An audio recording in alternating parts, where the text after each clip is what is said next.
Hello and welcome to this short tech talk about Web 2 and why it sucks.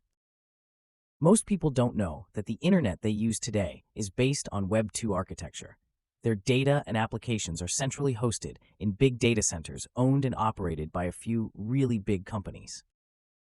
The first version of the internet was Web 1, which allowed organizations and individuals to read shared information. Remember pages like this? This was fairly hot design back in the day. After Web 1 came Web 2. Web 2 allowed people to write new information to the cloud, which is just data centers full of servers that someone else manages. The cloud is basically a cool name for something totally unlike a cloud. With Web 2, the internet exploded with content and applications of all kinds. It was an exciting time to be alive, but over time, problems with the centralized cloud began to appear. Problem number one was efficiency. The data centers weren't very efficient.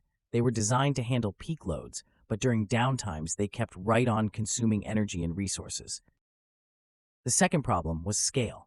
As demand exploded, the data centers didn't scale very well, so the companies that managed them had to keep building more and more data centers. The third problem is rising costs.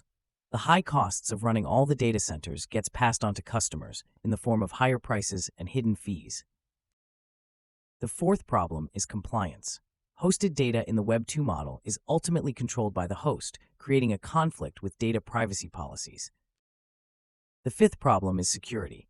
Centralized hosting leaves data vulnerable to ransomware and cyber attacks. Web 3 is the next generation of internet technology that provides better performance, security, durability, and availability than Web 2 solutions with significantly lower costs and complexity. Stay tuned for Impossible Cloud's next tech talk about Web 3 and why it doesn't suck. Thanks for watching, and check out impossiblecloud.com to learn more.